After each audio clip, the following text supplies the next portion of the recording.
Keberadaan para mumi di makam-makam kuno di Mesir menjadi buruan para arkeolog.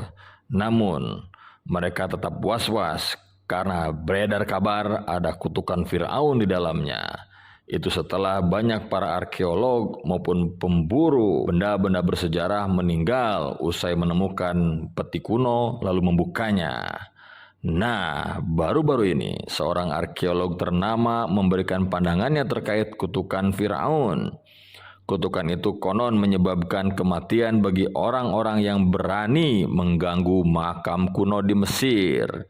Padahal menurutnya, hal itu hanyalah kasus sederhana dari bakteri yang menumpuk di dalam makam. Dari berbagai sumber disebutkan, Jahi Hawass, mantan Menteri Negara Urusan Barang Antik Mesir, mengatakan bahwa mitos kutukan itu tidak ada. Dia kemudian memberikan saran kepada para arkeolog modern tentang cara menghindari mitos atau nasib yang buruk tersebut.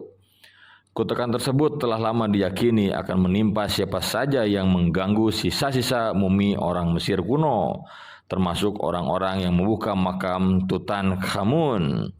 Di antaranya ialah Lord Carnarvon, pendukung keuangan pencarian Tutankhamun yang meninggal 5 bulan setelah membuka makam pada tahun 23 akibat gigitan nyamuk yang terinfeksi saat ia bercukur.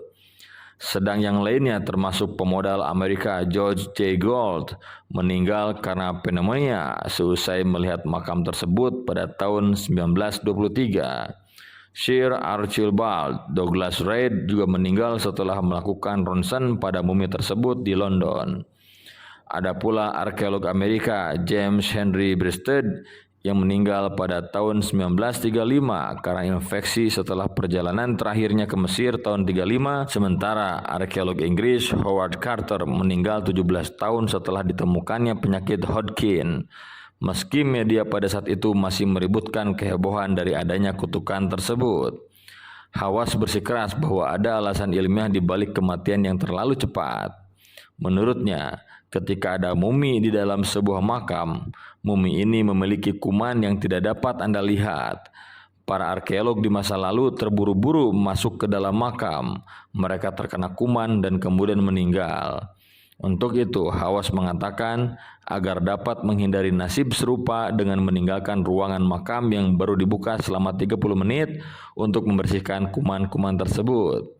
Dia menjelaskan, baru 2 minggu lalu saya menemukan sarkofagus tersegel seberat 25 ton sekitar 60 kaki di bawah tanah. Dia menyebut tutup sarkofagus itu beratnya sekitar 6 ton. 2 pekerja mulai membukakannya untukku, mengangkat tutupnya. Lalu saya bisa menundukkan kepalaku dan melihat apa yang ada di dalamnya. Ketika mereka membukanya, saya membiarkannya terbuka selama setengah jam sampai udara buruk keluar dan udara segar masuk, dan saya menundukkan kepala dan tidak melakukan apa-apa. Itulah kutukan para Firaun, terangnya. Ketika ditanya apakah kutukan itu disebabkan oleh kuman kuno, Hawass menjawab, tepat sekali. Hawass menjelaskan, ketika makam Tutankhamun ditemukan, hak eksklusif diberikan kepada London Times, sehingga wartawan lain membiarkan spekulasi merajalela. Jelas Hawass, kemudian wartawan lainnya tidak bisa menulis apapun. Tetapi ketika Lord Carnarvon meninggal 5 bulan setelah penemuannya, mereka menciptakan banyak cerita tentang kutukan yang tidak benar.